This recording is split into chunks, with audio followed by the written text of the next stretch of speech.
Hello guys! Another day, another mini vlog.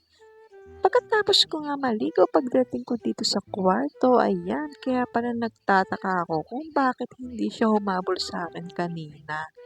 Kaya naman pala siya hindi tumatahol at hindi humabol pagkalabas ko ng kwarto, ayan.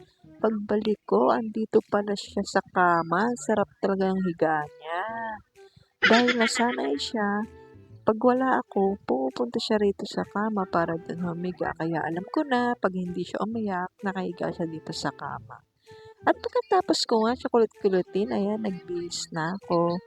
At lalabas ako maya-maya at sigurado akong susunod din tong si Summer sa akin. At pagdaan ko nga ay medyo nakahiga siya. At ayan, hindi ako lumabas agad-agad at inuunti-unti ko kasi tumatahol talaga siya guys. Pag ako ay lalabas. Kaya ayan, tingnan nyo.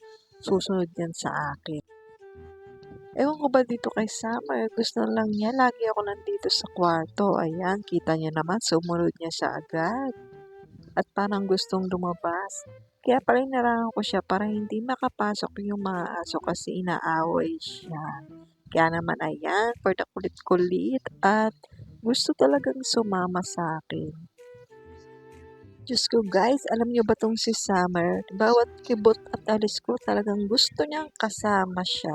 Kulang na lang kahit pagdumi ko talagang gusto niya kasama siya. Kaya ayan, pagbalik ko, nakaabang na naman sa akin at ayan, kinukulit-kulit ko siya. Bali, ganyan lang talaga siya guys.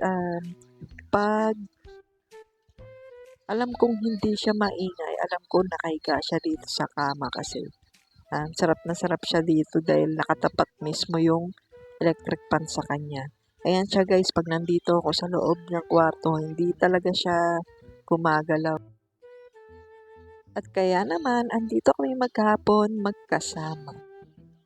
Akala mo talaga batang paslit siya kung makahabol sa akin. Halos ayaw nang humiwala. At kahit ilang araw pa lang sa amin ay talagang napamahal na ako sa kanya. Ayan siya guys, pag hindi ako maalis sa tabi niya, naka-steady lang siya rin dyan. At yun lang guys for today's video. Thanks for watching.